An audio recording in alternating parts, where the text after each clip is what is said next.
পরিযায়ী শ্রমিকের ওপরে ভিন রাজ্যে নির্যাতনের ঘটনা লেগেই আছে। এবার মুম্বাইয়ে কাজ করা পরিযায়ী শ্রমিকদের বাংলাদেশি বলে হয়রানি করার অভিযোগ তুলে হরিহরপাড়ার বিধায়কের দ্বারস্থ হলো পরিযায়ী শ্রমিকের স্ত্রী।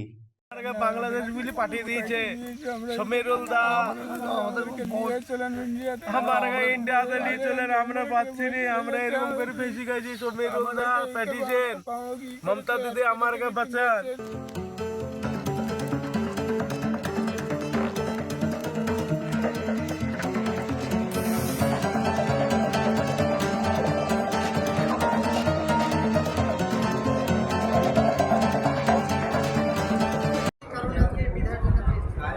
আমি আমার স্বামীকে ফেরত চাই।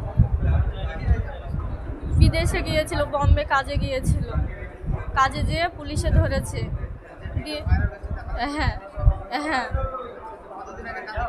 1 বছর হলো। ওখানে ওখানে বাংলাদেশে নিয়ে গিয়েছে, বাংলাদেশেও লিখছে না, ইন্ডিয়াতে লিখছে না, মানে মিডিলে আছে না, ডকুমেন্টসও অ্যালাউ করছে না। ওনার কাছে বললাম এখন কি করবে।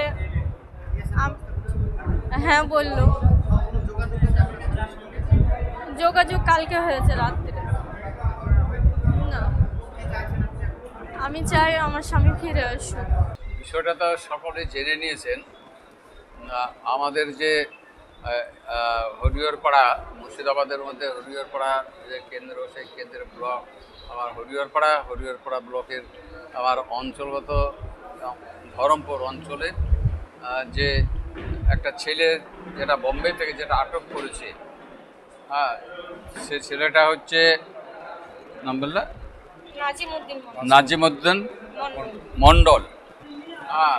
তিনি গত মঙ্গলবার থেকে মনে হয় অ্যারেস্ট হয়ে আছে।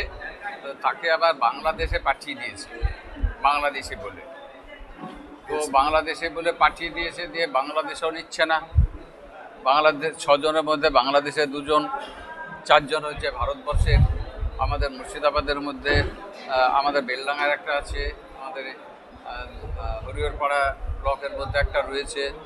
সে হরিহরপাড়ার নাজিমউদ্দিনের জন্য আমরা বলছি যে সে এখন এমন একটা জায়গায় আছে, চরের মধ্যে তাকে ফেলে রেখেছে তাদেরকে।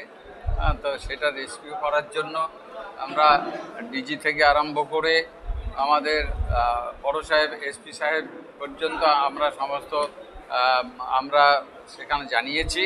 তেনারা অতি শীঘ্রই প্রশাসনের মাধ্যমে ব্যবস্থা করে দেবেন, এটা আমাদের আশা।